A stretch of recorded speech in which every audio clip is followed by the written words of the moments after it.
Good afternoon, everybody. My name is Tina Christiansen, and I'm here with the Australian Labyrinth Network, and we see labyrinths as paths of peacemaking. And labyrinths are quite ancient. This one is quite modern looking, it's painted onto canvas, but the pattern that is painted on this canvas is from medieval times. However, labyrinths go back thousands of years, and even science has been able to carbon date a labyrinth at around 5,000-6,000 years. What I've come to understand is that labyrinths show up regardless of the culture. So across nations, across cultures, there is their own particular form of labyrinth, whether it's a walking version like we have here today, whether it's a tablet that's on a wall that might be at the entrance to a sacred space, whether it's a church or a valley, woven into everyday items like baskets. Native American Man in the Maze is a version of a labyrinth. Carved into stone in Ireland or up in Scotland on the island of Iona, there are labyrinths that have been there for thousands of years. So they're a very ancient piece of human history, and they're travelling forward with us, and they re-emerge at times when there is conflict. When there are times of great social change, labyrinths seem to re-emerge. The last time they appeared was the early 1800s. So if you think in terms of Western culture alone, that was industrialisation. So there was rapid change happening. And we're in rapid change right now. As human beings, we're coming to terms with what is our role in the world, what is our responsibility in the world. As we come closer to artificial intelligence, what makes us unique? If I can build a robot that can do jobs that I currently do, and it can do them better and without complaining, well then, what is my role as a human being on this planet? And so that can bring up a lot of confusion, a lot of disturbance, and therefore places where we have time to reflect, time to turn inward and be able to explore without the sense of judgment, without the sense of looking silly, looking dumb in another person's eyes, are even more valuable. And hence, the labyrinth has re-emerged, and it is a tool for peacemaking, which is why Helen has invited the labyrinth to be part of the Interfaith contribution to today's event.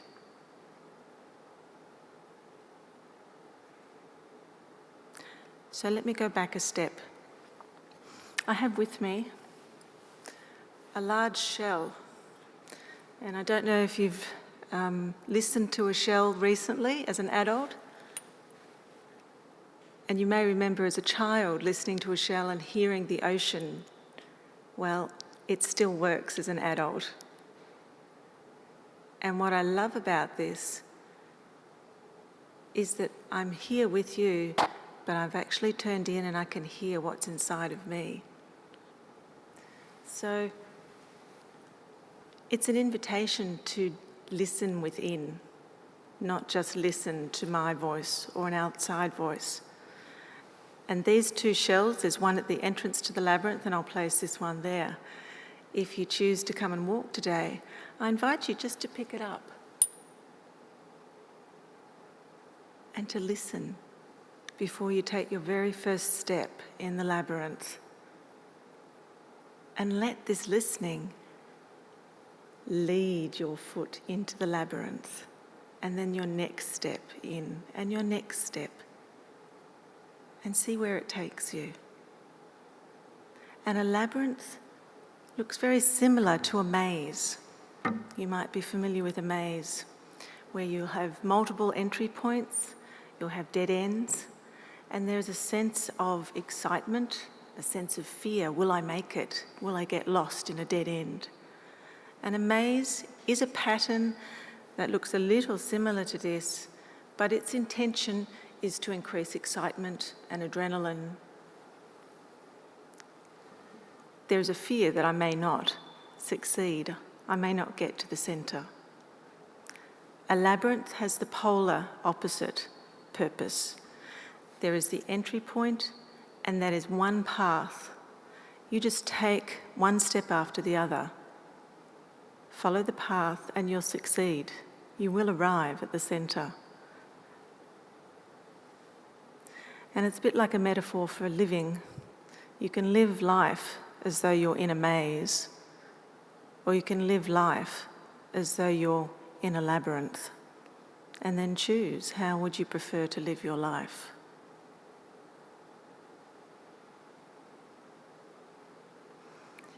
The how-to of walking a labyrinth is really easy. It's all gain and no pain as a starting point. Follow your body rhythm. If your body wants to move quickly, then follow that. If you want to stop, then pause until you have the impulse to move forward. Allow the body to inform how you move through your labyrinth walk, because there's no wrong way to walk a labyrinth. Each time it's unique, and the experience that you have this afternoon will be different to the experience you might have if you come back at 6 o'clock tonight and walk. And that sort of makes sense if you consider who you are, who I am, at 3 o'clock this afternoon is actually a little bit different to who I will be at 6 o'clock tonight. If nothing else, I will be 3 hours older than I was right now. So each walk is unique. And you can choose to use your walk, what you experience during your walk, as a metaphor for how you're travelling through your life at the moment. You know, if you stumble, if you get aggravated passing someone, if you find it very easeful and open, all of that is information. How is this showing up in my life at the moment? So follow your rhythm. There's no wrong way to walk, and experience what you are experiencing right now. If you're passing someone, just be thoughtful, respectful, and pass. It's okay to step over the lines.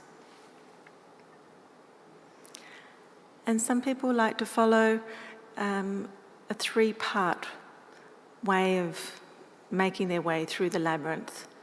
So as you start from the entrance and walk towards the centre, it's releasing. The closer you get to the centre where there are 6 petals, the monkey mind is quietening down. And as the monkey mind quietens down, it's possible to receive information that comes from different places within you. Each of us is very wise, but sometimes the chatter up here, it can be very noisy and it's hard to turn the volume down. So a labyrinth walk makes it easier to turn the volume down on that monkey mind chatter, and then start to hear the quieter, more interesting, more wise voices that are within us. So releasing, letting go as you're walking in. Your mind quietens and you come closer to the centre, receiving what might come through. And again, it will be different for each person and for each walk. I often encourage people to stay in the centre for as long as they feel comfortable, and then add 1 minute more. And then make your way back along the same path. And that's the return. And on the return, you might like to reflect on, what is it that I want to keep? How do I integrate this into my life? How does this change the way I experience life? I've released stuff, I've received something perhaps, and now I'm returning, and how do I integrate that into who I am now in the world? So release, receive, return. That's easy enough.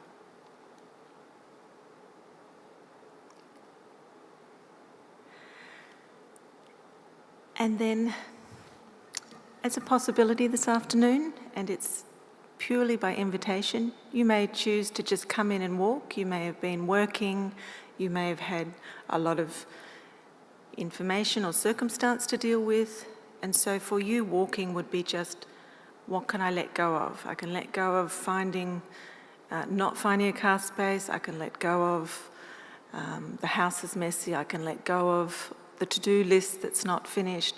You might like to just walk in and just be letting go of all those bits and pieces that are cluttering your mind, and then go, oh, I can feel a bit of peace. That's a pathway to peace. However, my invitation this afternoon is to consider that peace in the world, peace on earth, comes first from peace in our own hearts. Lao Tzu is a 6th century Chinese poet, and he wrote, "Peace on earth. If there is to be peace in the world, the nations must live in peace. If there is to be peace among nations, the cities must not rise up against each other. And if there is to be peace in the cities, neighbours must understand each other. If there is to be peace among neighbours, there must be harmony in the home. And if there is to be peace in the home, we must each find our own heart." So Lao Tzu, back in the 6th century, was saying that if I'm not able to find a place of peace within myself, then what I see outside in the world is a reflection of that. So let me find a way, a pathway to peace within myself first, and that will have a ripple effect out into my home, into my neighbours, my towns, my cities, my nation, my world. And so one pathway that I know to peace is to be present to what I'm grateful for in my life. There are lots of things that I could moan about if I wanted to. There's lots of difficulties happening in our world right now, which is why we have a day to presence peace. But there are also lots of things that I can be grateful for. The fact that I have 2 legs that are holding me upright, and I don't have crutches, I don't have a chair, that I can stand at all. I can be grateful for that. I can be grateful that I'm standing here and I don't have militia coming in and taking me away because I'm speaking about something that they may not agree with. I'm grateful that I can access fresh water. Lots of things. Grateful for my family. Grateful that the sun shines. So gratitude, consider it's about building a right relationship with myself, with those around me, with my planet, and ultimately with my Maker. So you might like to walk in and release. What do I want to let go of? What's the stuff that's bothering me at the moment? I let go of that. And then getting closer to the centre, and in the centre, what am I ready to receive as an offering to who I am as a human being, an offering to my humanity? And then on my return, what am I grateful for? What are all the things that make who I am, being me, wonderful? What would I not want to live without? What do I cherish? And sometimes when circumstances are difficult, one of these is needed. just to stop and to listen for those quiet spaces within, those beautiful, wise spaces within.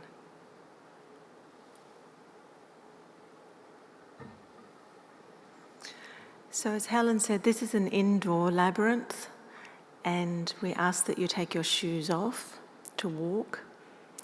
We'll have Kath Connolly accompanying us on the Celtic harp. I'll take this shell with me to the entrance, and I'll be there to welcome each of you as you come in and walk. And I wish you peace.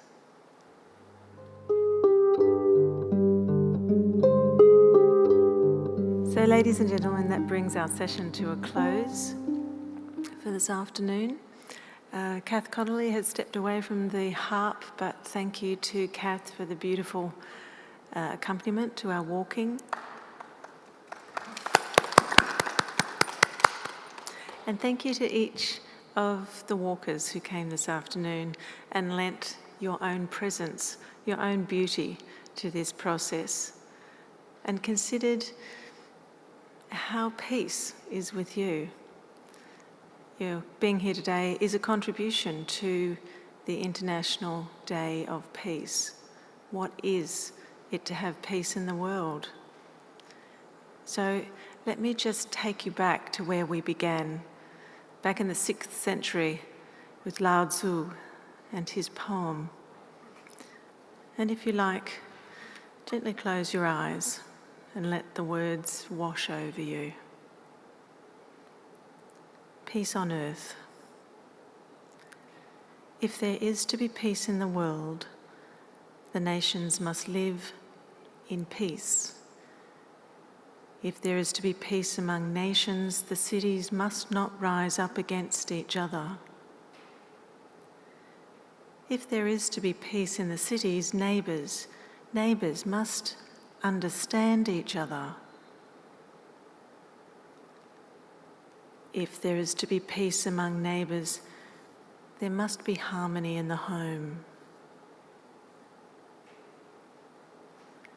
And if there is to be peace in the home, we must each find our own heart. And so this afternoon, walking the labyrinth, we walked to find our own heart, from our outer life to our inner life, and then back out again, bringing back with us the peace, the gratitude, the moments that will never come again. Taking a deep breath together, breathing out.